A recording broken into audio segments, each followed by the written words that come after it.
श्रद्धाशील बंधु एवं श्रद्धाशील बाहर, अभी आप हमारे श्री ऋषभ मुनि जी से मन की बात सुन रहे। बड़े सुंदर चर्चा मन की चल रही।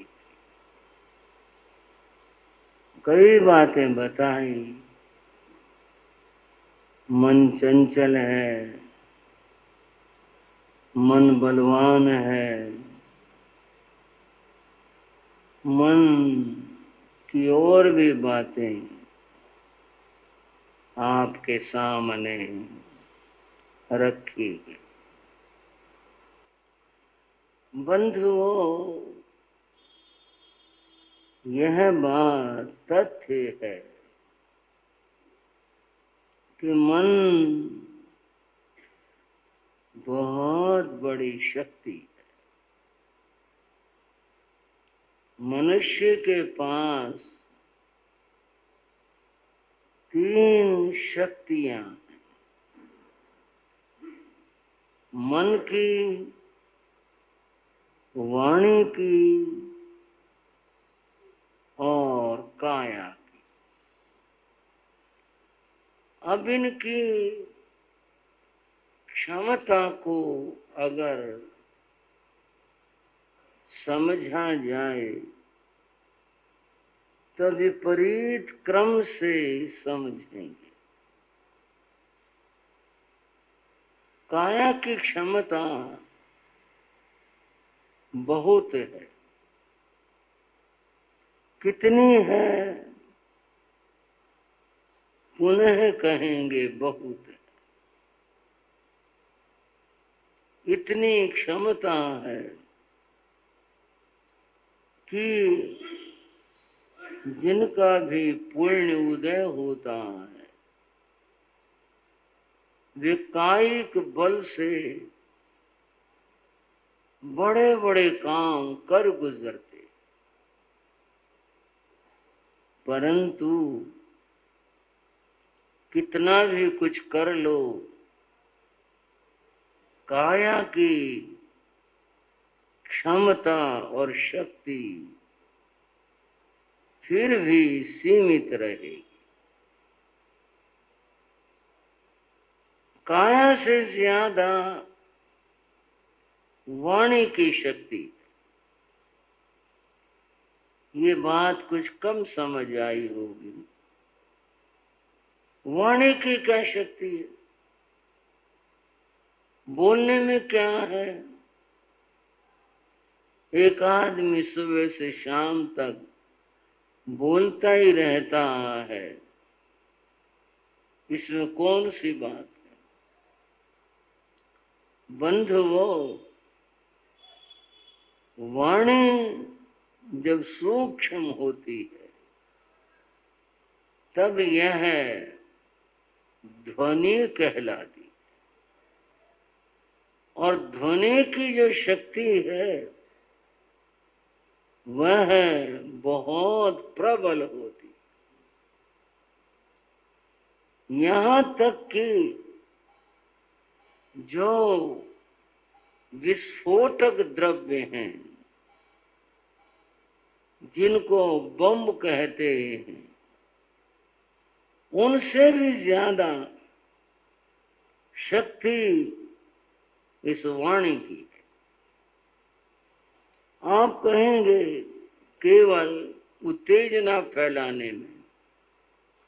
उत्तेजना की बात नहीं, ध्वनि में इतना बल है।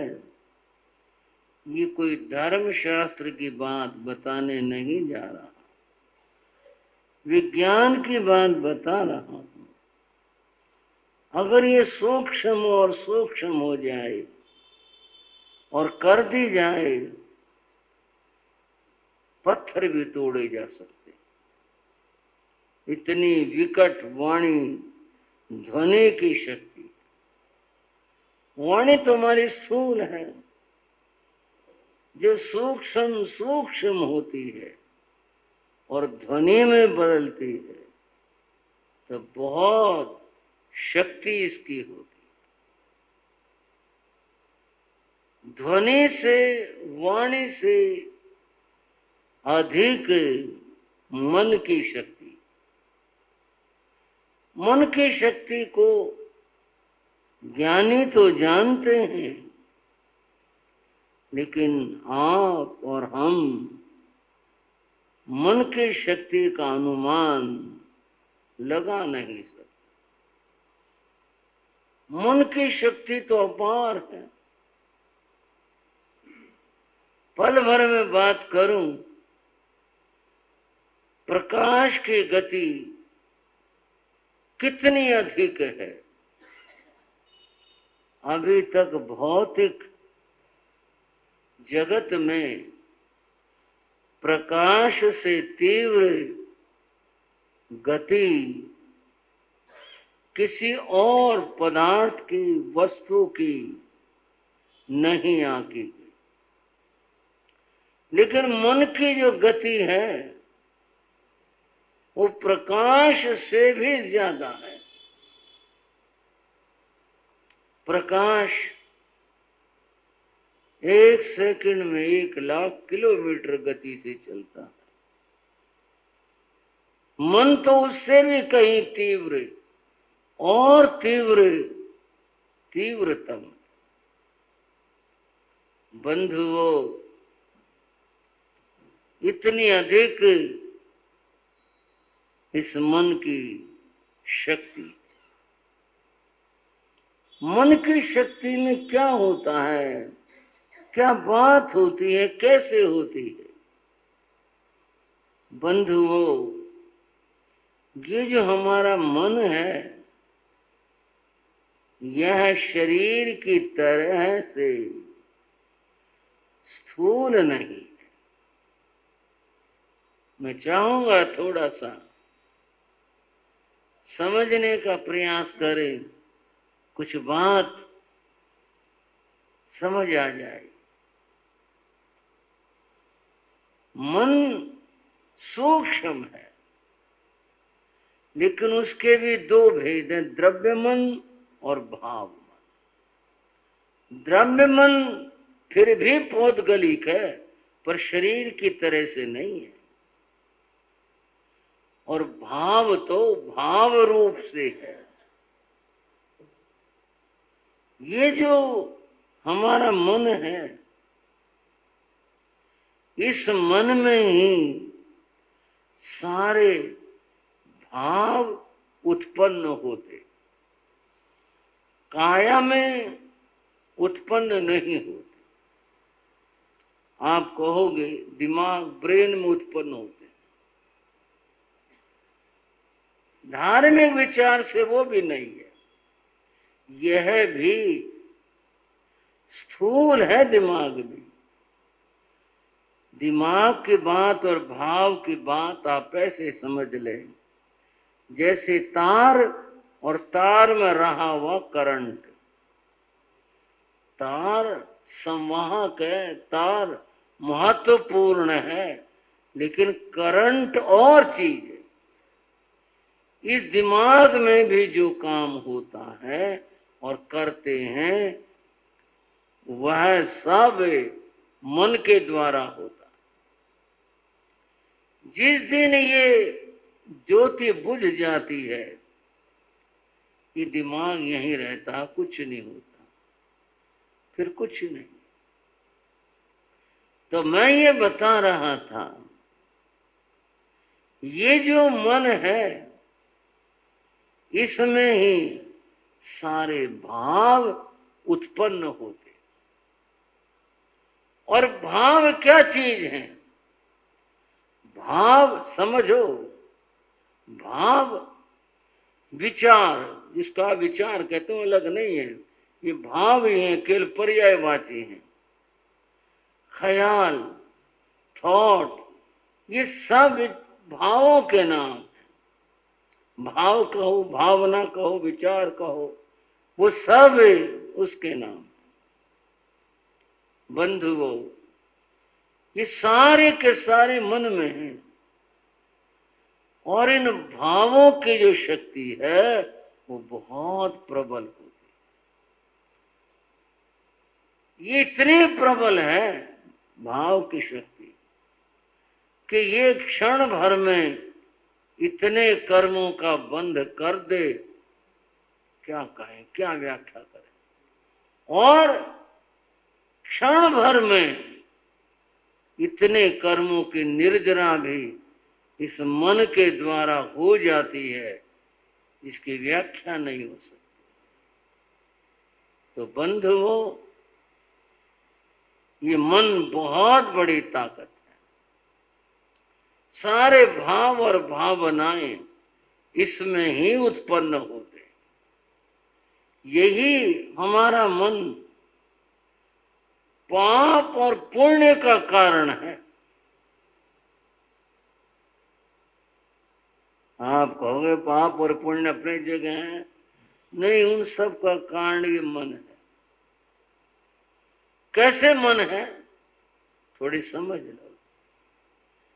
जब मन में कोई क्रूरता, कठोरता नहीं होती, उस समय मैं प्रेरणा नहीं दे रहा, मैं बात बता रहा।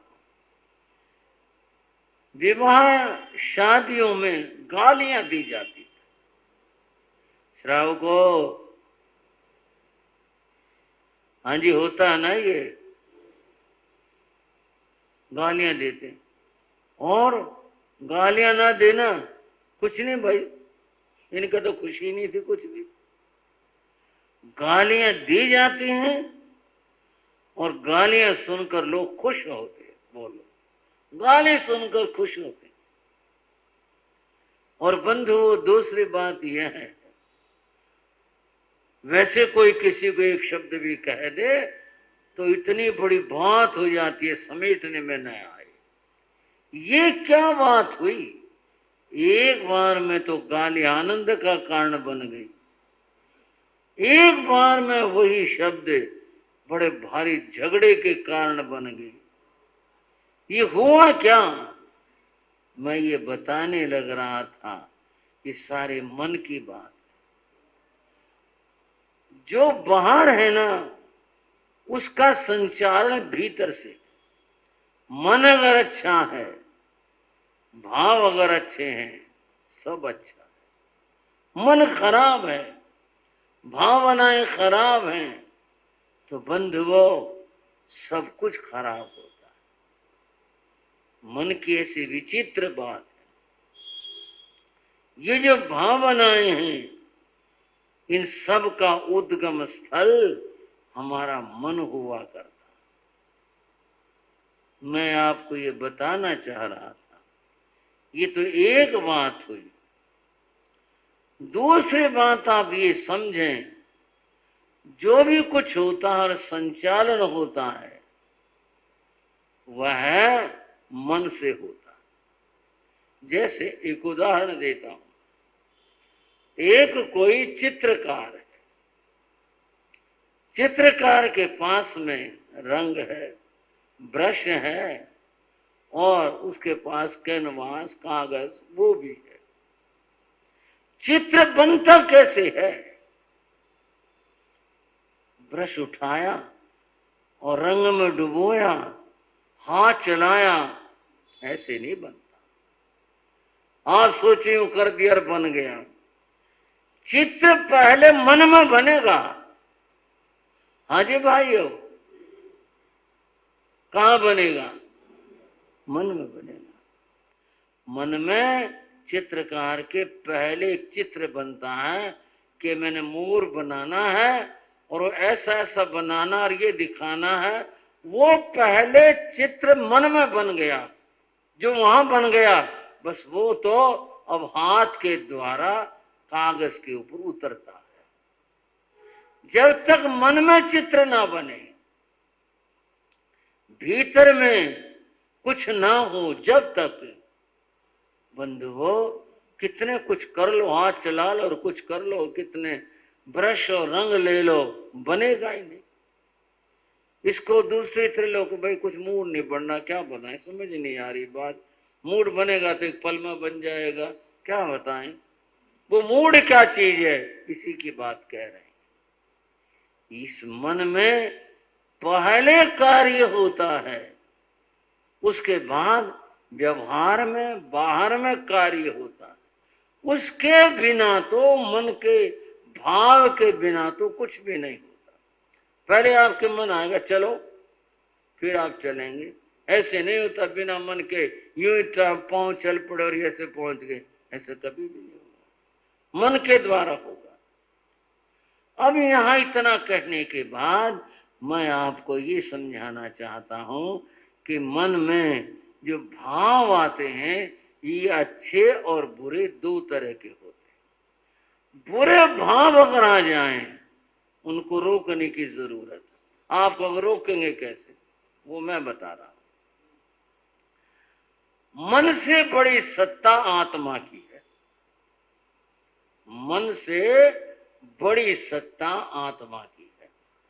अगर भीतर में, अंतर में, आत्मा में जागरण है तो मन फिर कुछ इधर उधर गलत कोशिश कर ले, आत्मशक्ति के सामने उसे झुकना पड़ेगा। बंधुओं, मन में अच्छे भाव आते हैं, बड़ी सुंदर बात है, बहुत अच्छी बात है। तो मन के अंदर दो तरह के भाव आते हैं, अच्छे भी आते हैं, बुरे भी आते हैं।